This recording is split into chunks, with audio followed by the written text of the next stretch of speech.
नमस्ते भाई। आज हमारे साथ जो स्टूडेंट हैं नीरज, ये पिछले 1.5 महीने से एएसओ की पोस्ट पे काम भी कर रहे हैं। सीएसएस सेंट्रल सेक्रेटरीट सर्विस, यही है ना? Yes sir. हाँ, सीएसएस डिपार्टमेंट में काम कर रहे हैं 1.5 महीने से। और इनका एसएससी सीजीएल में 2022 के थ्रू सिलेक्शन हुआ है। ऑल इंडिया रैंक 127 आई है। ये साथ साथ यूपीएससी एस्पिरेंट भी हैं और बिहार में पटना जिले से हैं। ठीक है, मेन सिटी पटना में ही रहते हैं। तो मैं इनका पूरा जो वर्क एक्सपीरियंस है वो कि इनको 1.5 महीना हो गया काम करते हुए।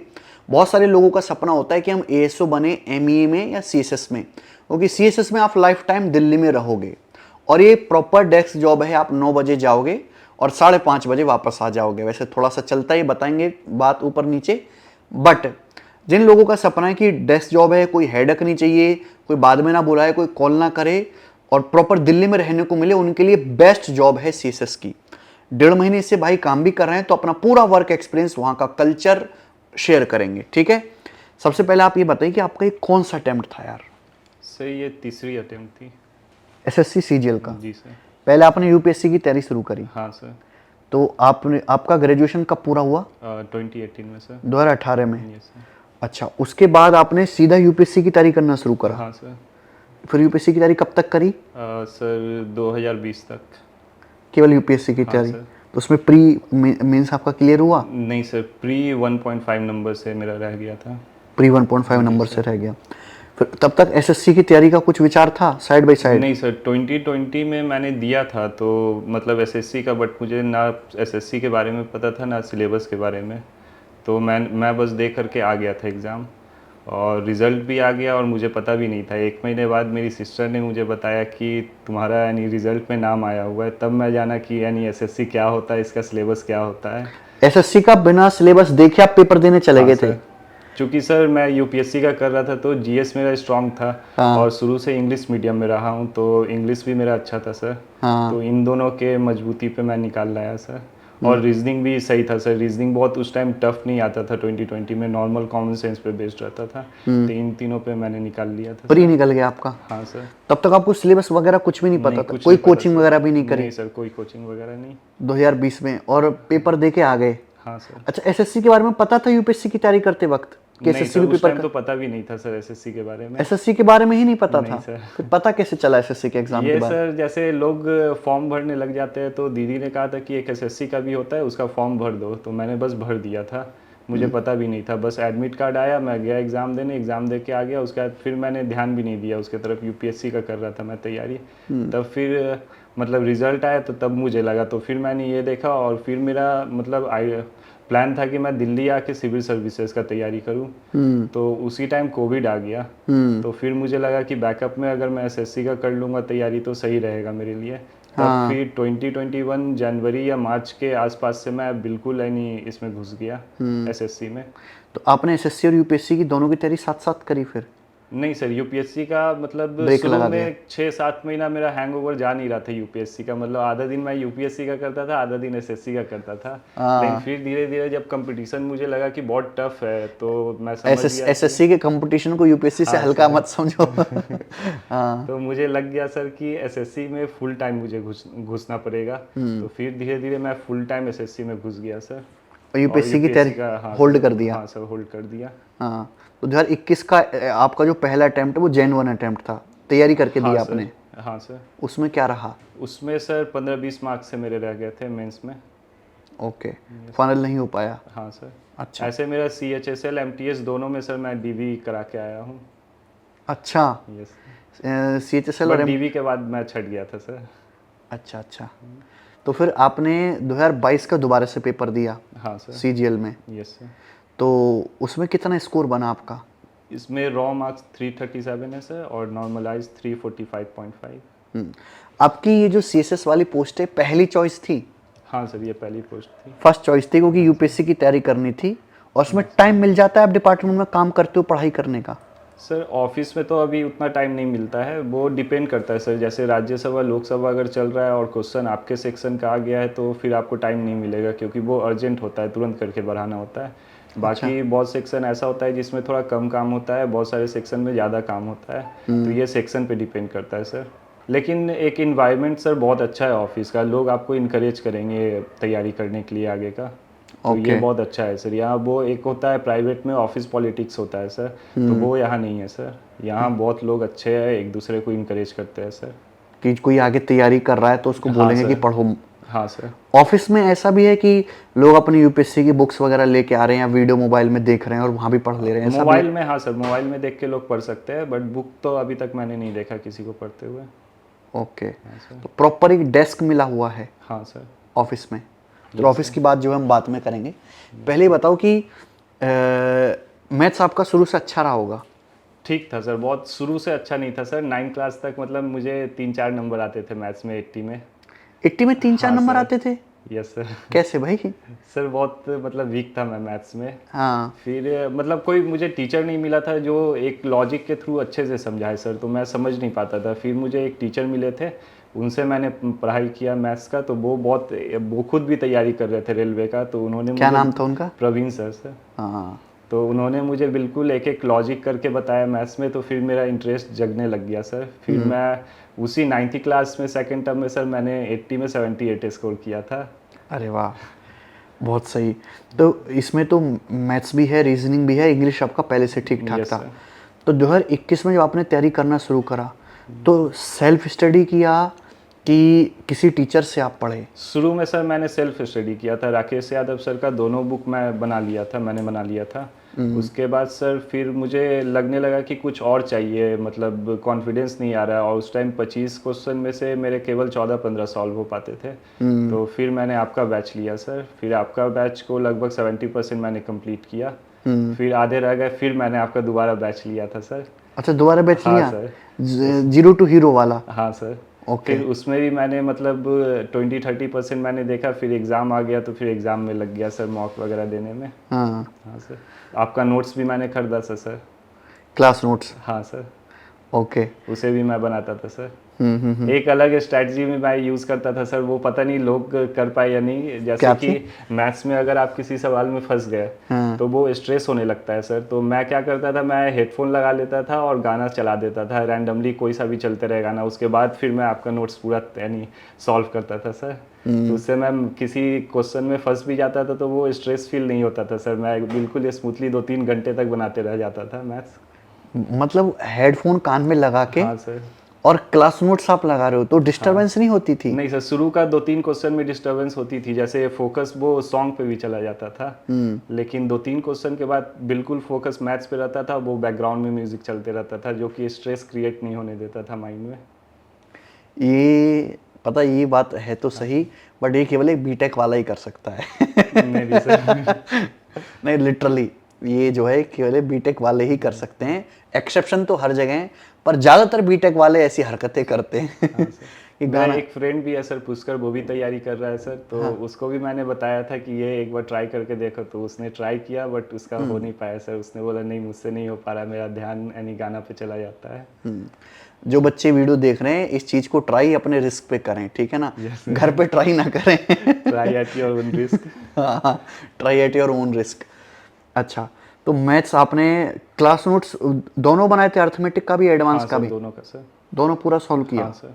एक एक सवाल जो उसमें लिखा हुआ है, क्या सर? क्लास नोट्स का एक एक सवाल जो उसमें लिखा हुआ है सारा हाँ सर, बनाए थे? लगभग, मतलब सारे नहीं लेकिन लगभग मैंने बना लिया था सर। और जो नहीं भी बनाया उसे मैंने मतलब गो थ्रू किया था सर, कि हाँ ये क्वेश्चन आ रहे मुझे, ये क्वेश्चन नहीं आ रहे सर। बाकी दूसरा चीज़ मैं मैथ्स में ये करता था सर कि जितना भी मैं टेस्ट देता था उसमें जीरो इन करते जाता था। मतलब कि जो नया मुझे क्वेश्चन मिल रहा है उसका स्क्रीनशॉट लेके अलग फोल्डर में बना लेता था सर अपने मोबाइल में? हाँ सर। मैं थोड़ा आलसी किस्म का आदमी हूँ, तो नोट नहीं करता था सर, वो मैं डायरेक्ट स्क्रीनशॉट लेता था, एक फोल्डर में डाल देता था मैथ्स का। वैसे मैंने चारों सब्जेक्ट के बना रखे थे फोल्डर, और चारों का जब भी मुझे अच्छा क्वेश्चन मिलता था, लगता था कि ये दोबारा एग्जाम में आ सकता है, तो मैं उसे उस फोल्डर में डाल देता था। तो ये मुझे रिवाइज करने में बहुत आसानी हो जाती थी। बाहर भी कहीं हूँ तो वो मैं देखते रहता था। तो आपने कंसेप्ट जो फॉर्मूले वगैरह होते हैं उनके नोट्स भी नहीं बनाए थे? हाँ सर, उनके नोट्स मैंने बनाए थे सारे फॉर्मूलों हाँ के? सर। तो जैसे आपने पूरा 0 to हीरो बैच पढ़ा, हाँ सर। मतलब 70-80% आपने पढ़ा, कितना बेनिफिट हुआ उससे? सर लगभग 90% प्लस बेनिफिट हुआ है सर। मतलब आपका बैच बिल्कुल ऑर्गेनाइज्ड रहता है सर, लेक्चर सारे। तो वो मुझे वो वैसा ही चाहिए था जहाँ ऑर्गेनाइज, क्योंकि मैं भी थोड़ा ऑर्गेनाइज होकर चलने वाला आदमी हूँ। एक होता है कि बिल्कुल जहाँ तहाँ भी कर लेता है काम, एक होता है ऑर्गेनाइज होकर हर एक चीज़ उसे प्लान के अकॉर्डिंगली चलना होता है। तो मैं थोड़ा उस किस्म का आदमी हूँ सर। तो आपका बैच भी बिल्कुल ऑर्गेनाइज रहता था, टाइम पे लेक्चर आया, वो गया, सही से सिलेबस ख़त्म हुआ, तो मैं मतलब बिल्कुल आग बंद करके आपका फॉलो कर रहा था सर बैच को। तो अर्थमेटिक मैथ में मैं जैसे रेशियो और परसेंटेज वाला तरीका सिखाता हूँ। हाँ आपने देखा कि पूरा अर्थमेटिक में मैं एक भी फॉर्मूला नहीं बताता। हाँ सर। CI SI में एक आध चीज होती है, CI में बाकी पूरा अर्थमेटिक बिना फॉर्मूले के चलता है। और डेविएशन मेथड में सिखाता हूँ, रेशियो, परसेंटेज, अप्रोक्सीमेशन मैं सवालों में ही सिखाता हूँ। मैं कैलकुलेशन की अलग से क्लास नहीं लेता, सवालों से ही बच्चों को कैसे आंसर जल्दी लाना वो सिखाता हूँ। तो जैसा आपका मैथ स्टार्टिंग में खराब था फिर ठीक भी हुआ, उसमें आपको कोई दिक्कत आई थी समझने में, नहीं सर। या वो ये जो हमारा तरीका है वो बेस्ट है? वो बेस्ट था सर तरीका। मैं भी वैसा ही चाहता था सर तरीका, तो मेरा मैच कर रहा था सर वो तरीका। तो मैं बहुत जल्दी सीख रहा था। और ट्यूनिंग मैच करने वाली बात है। हाँ सर। हर स्टूडेंट की जो है ट्यूनिंग किसी टीचर के साथ मैच करती हाँ है, सर। पर उसके लिए वो टीचर बेस्ट है, बाकी सब हाँ बेकार सर। हैं। हाँ सर। जबकि ऐसा नहीं है, जो आपके लिए बेकार हो सकता है किसी दूसरे स्टूडेंट के लिए वही सबसे अच्छा हाँ सर। टीचर है। हाँ सर। तो आप जब भी किसी तैयारी शुरू करें मैथ्स की, तो आप पहले ये देखो कि आपकी ट्यूनिंग किस टीचर के साथ बैठती है। जनरली मेरे साथ बिठाओगे तो थोड़ी देर में बैठ जाएगी ठीक है। और आप पूरा पढ़ोगे तो जैसे भाई ने भी बताया कि बैच ना पूरा ऑर्गेनाइज होता है, शुरू से लेकर आखिर तक उसमें हर एक टाइप का सवाल होता है। यही फायदा होता है जीरो टू हीरो का। इसके बाद इंग्लिश की तैयारी कैसे करी भाई आपने? इंग्लिश के लिए सर, चूंकि इंग्लिश मीडियम से मैं पढ़ा हूँ, तो इंग्लिश में मुझे ज़्यादा मेहनत नहीं करना पड़ा। MB पब्लिकेशन का एक बुक आता है, हाँ। तो केवल उसी को मैंने फॉलो किया सर। उसी से मैंने प्रीवियस ईयर क्वेश्चन की? और हाँ सर, उसमें प्रीवियस ईयर क्वेश्चन रहता है, तो केवल उसी को मैंने फॉलो किया है। और वोकेबलरी? वोकेबलरी भी उसी में से मैंने याद किया सर। हाँ, 2-3 ऐप यूज़ करता था जिसमें कि सीनो एंटो रहता था, उसका भी मैं स्क्रीनशॉट लेके रख लेता था। तो मैं बाहर भी ऑटो में भी जा रहा हूँ तो मैं वो स्लाइड करते रहता था और देखते रहता था। ये मतलब केवल याद करने में ही नहीं मदद करता था, ये माइंड को भी प्रिपेयर करने में मदद करता था सर। जैसे कि आप 2 मिनट के लिए भी अगर कहीं समय मिल रहा हो और आप देख रहे हो उस मोबाइल पे अपने पढ़ने वाले चीज़, तो होता क्या था सर कि वो माइंड को एक मैसेज आता था कि ये काम को प्रायोरिटाइज करना है, तो वो बहुत जल्दी ग्रैप्स होता था नॉलेज, और हमेशा ध्यान रहता था। जब भी चाहूँ कोई और भी काम कर रहा हूँ, पढ़ने वाले मोड में आने में बहुत जल्दी आ जाता था। हाँ, ये चीज़ बहुत सही की कि बच्चा स्टूडेंट ऑटो में जा रहा है, 1 घंटे का सफ़र है, वो खाली बैठा हुआ है, जबकि एक लड़का ऐसा उसने मोबाइल में डाटा रख रखा है अपना, वो उस 1 घंटे को भी यूटिलाइज कर रहा है। तो माइंड ना इतना स्मार्ट हो जाता है कि अगर उसे 5 मिनट भी खाली समय मिला ना, तो उस 5 मिनट में वो पढ़ने के बारे में सोचेगा। हाँ सर, ये और होता था। ना पढ़ने से पढ़ने का जो ट्रांजिशन है वो बहुत जल्दी होता है। हाँ सर। है ना, वो आपका जो बहुत सब सारे बच्चे कहते हैं ना सर पढ़ने का माहौल बनाने में बहुत टाइम लग जाता है, वो माहौल का ट्रांजिशन 2-3 सेकंड में हो जाता है। हाँ सर, ये बहुत हेल्प करता है। ये बहुत हेल्प करता है कि आप मोबाइल में अपना डाटा PDF स्क्रीनशॉट लगते हो, बशर्ते कि आप स्क्रीनशॉट लेके बस सेव मत करो, उसको खोल के भी देखो। बहुत सारे बच्चे तो ऐसे होते हैं कि दुनिया भर का डाटा रख लिया, कभी खोल के नहीं देखे। PDF इतनी सारी डाउनलोड कर ली, इतनी सारी बुक्स है, खोल के नहीं देखा।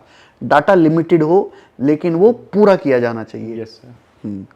अच्छा, उसके बाद जब आपको पहली ही आप मतलब सेकंड अटेम्प्ट में आपको अपनी पहली चॉइस मिल गई CSS, हाँ सर। तो कैसा लगा आपको?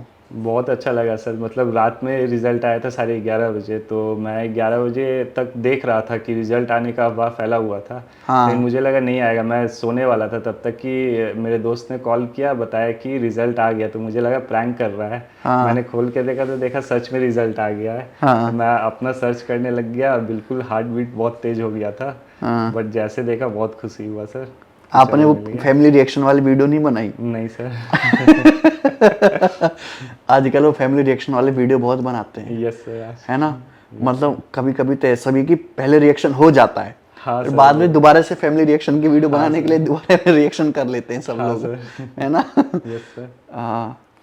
अच्छा, तो फिर जब रिजल्ट सारे परिवार के लोगों ने एक साथ देखा आपके? नहीं सर, धीरे धीरे सबको बताया गया सर। सबसे पहले आपने खुद ही देखा? हाँ सर, मैंने देखा, फिर मैं बगल में मेरी माँ थी उनको बताया मैंने सर, वो भी बहुत खुश हुई। फिर मैंने अपनी सिस्टर को बताया, फिर मामा को बताया, मामा मौसा इन सबको। एक्सपीरियंस तो फिर आपका पहली जॉब मिलने का बेटर रहा? हाँ सर। लेकिन टारगेट आपका यूपीएससी था उस टाइम पे भी?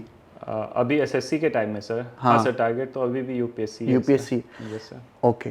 तो जैसे ऐसा कभी कोई थॉट आया कि यार अब मेरा सीएसएस में एसएससी की टॉप पोस्ट पे सिलेक्शन हो गया है, हाँ सर। तो यूपीएससी को ना करें, इसी जॉब को कंटिन्यू करें, ऐसा कभी नहीं थॉट सर, आया? ऐसा थॉट नहीं आया, बट अब चूंकि काम यानी स्टैंडर्ड ऑफ लिविंग अलग हो गया है। पहले केवल पढ़ाई में रहता था, अब ऑफिस भी करना है, घर भी करना है, तो टाइम कम मिल रहा है, तो थोड़ा दिक्कत होता है। और एसएससी वाले मोड में घुस गया हूँ, तो यूपीएससी के मोड में फिर से घुसने में थोड़ा टाइम लग रहा है सर। तो वो अभी रफ्तार नहीं पकड़ा है, बट मुझे ऐसा लगता है कि आने वाले 5-6 महीना में फिर वो स्पीड पकड़ लेगा।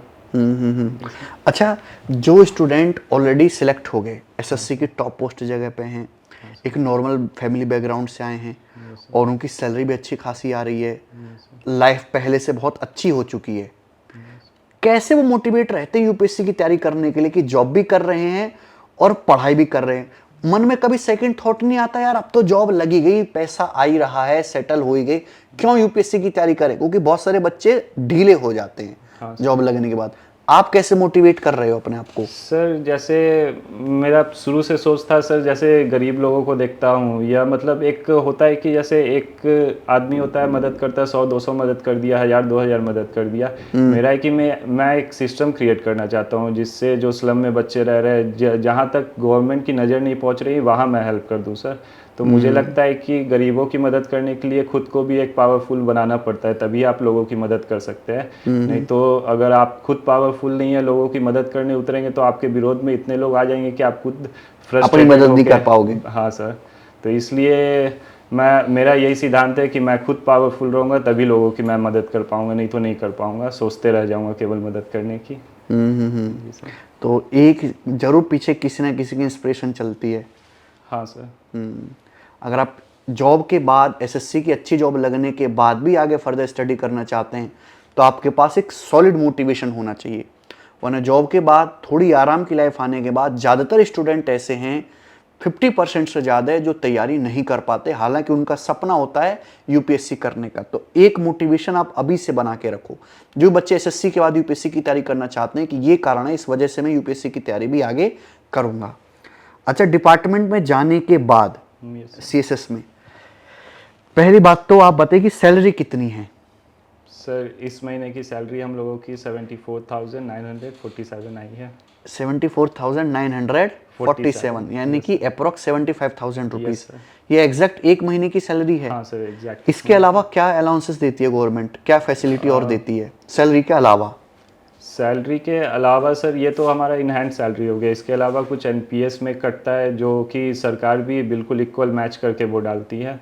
तो ग्रॉस देखे तो ग्रॉस ज़्यादा हो जाएगा सर, 85,000 के आसपास। तो यही उनका कंट्रीब्यूशन है, इसके अलावा कोई पर्क्स तो नहीं मिलता सर।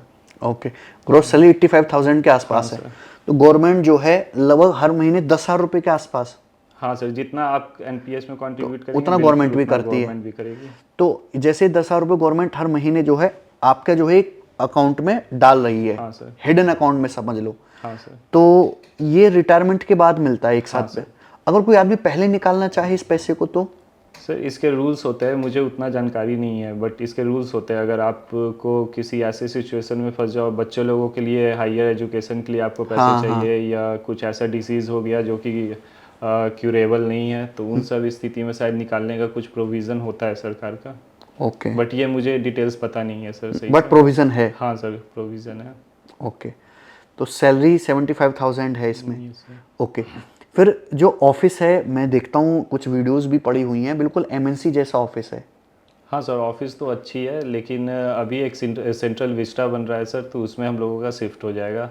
अच्छा। मोस्ट प्रोबेबली सर 3 से 4 साल में हम लोगों का सारा मंत्रालय का डिपार्टमेंट वहाँ शिफ्ट हो जाएगा। सारे लोग वहाँ पे शिफ्ट हो जाएंगे? हाँ सर। ओके।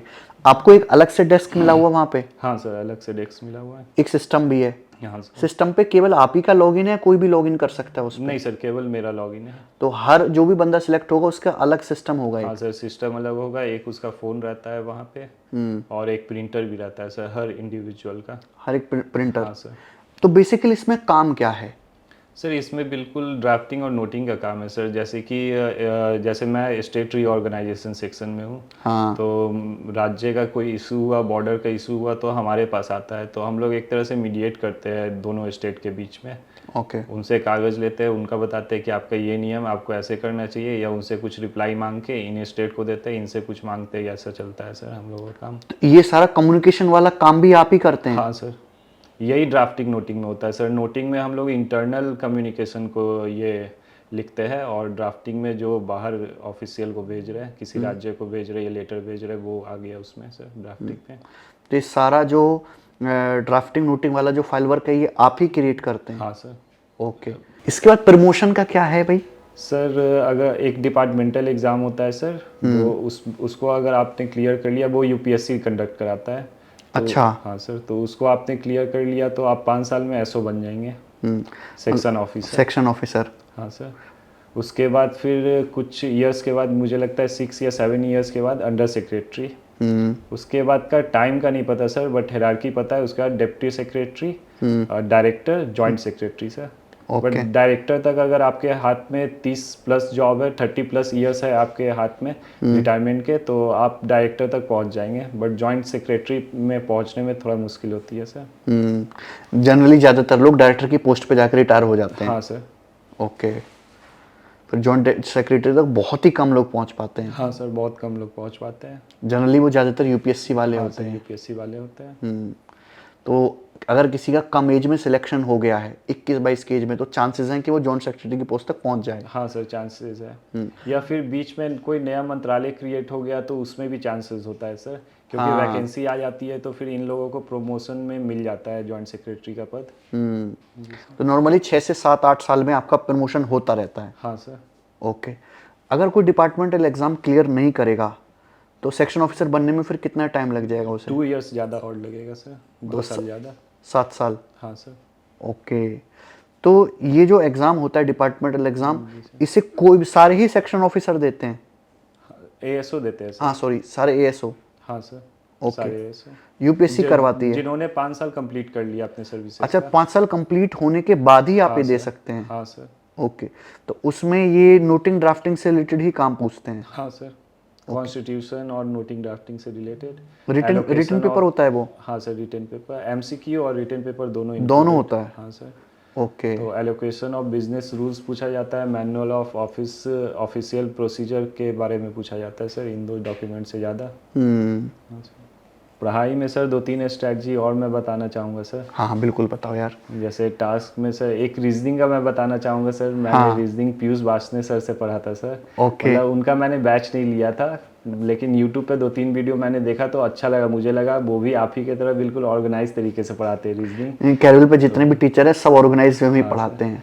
तो मैंने क्या किया था सर, मुझे टेलीग्राम पे उनके पायरेटेड वीडियोस सारे मिल गए थे, तो मैंने उन्हें डाउनलोड करके स्टोर कर लिया था और फिर मैंने वहीं से पढ़ा था सर रीजनिंग। हाँ सर।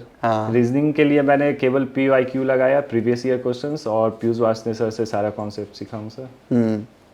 और बाकी मॉक टेस्ट से तैयार हो गई? हाँ सर, मॉक टेस्ट से। मॉक टेस्ट कितने लगा लिए थे आपने? मॉक टेस्ट सर अगर 2022 का बात करूँ तो लगभग 60 to 70 मॉक्स लगा लिया था सर। और पिछले और एग्जाम का बात करूँ तो मुझे लगता है सारा इंक्लूड कर दूंगा तो 300 प्लस हो जाएगा मॉक। अच्छा। हाँ सर। ये मॉक टेस्ट का कितना रोल है फाइनल सिलेक्शन में? बहुत ज़्यादा रोल है सर, बहुत ज़्यादा है। हाँ सर।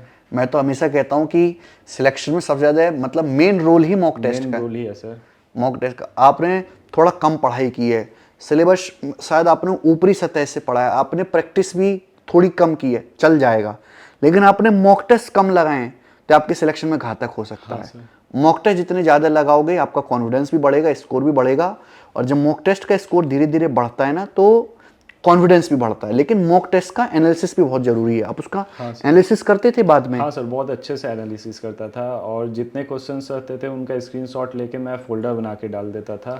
अच्छा, कितने क्वेश्चन हो गए होंगे टोटल उसमें sir? Around 200 plus sir. Okay. लेकिन उन सब को मैं हमेशा रिवाइज करते रहता था सर। तो मतलब कि ऐसा एग्ज़ाम से 2-4 महीने पहले ऐसे मूड में आ गया था कि 1-2 क्वेश्चन मेरे रह जाते थे मैथ्स में, तो मतलब मुझे अगर वो क्वेश्चन आते हुए रह गया तो कोई दिक्कत नहीं, लेकिन नया क्वेश्चन दिखता था तो मैं बहुत खुश हो जाता था कि आज फिर एक नया क्वेश्चन मिला है, उसे देखूंगा कैसे बनता है ये, अरे कुछ वाह। नया सीखूंगा। हाँ, तो बहुत वो एक्साइटेड रहता था सर मॉक डे ये के टाइम। ये जो एक्साइटमेंट है ना कि कुछ नया सीखने को मिलेगा, नया देखने को मिलेगा, ये हर स्टूडेंट के अंदर होनी चाहिए। बल्कि स्टूडेंट के अंदर एक्साइटमेंट नहीं, उनके अंदर क्या कहें, निराशा है, जल्दी निपटाने की, कुछ नया करने की नहीं, जल्दी से उलट जाए। तो आपको एक्साइटमेंट होनी चाहिए कि कोई नया सवाल आएगा, उसको सेव करेंगे, उसको बाद में देखेंगे। बहुत बढ़िया भाई। तो बहुत अच्छा लगा भाई नीरज से बातचीत करके, और भगवान करे इनका यूपीएससी भी क्लियर हो, साथ साथ यूपीएससी की तैयारी कर भी रहे हैं। और शादी का क्या विचार है यार? सर अभी तो नहीं सोचा हूँ। शादी का भी नहीं सोचे नहीं हैं? सर, अभी 2-3 साल बाद ही सोचूंगा। अभी घर वाले भी नहीं कह रहे हैं? नहीं सर। ओके, तो इनके फ्यूचर के लिए बेस्ट ऑफ लक।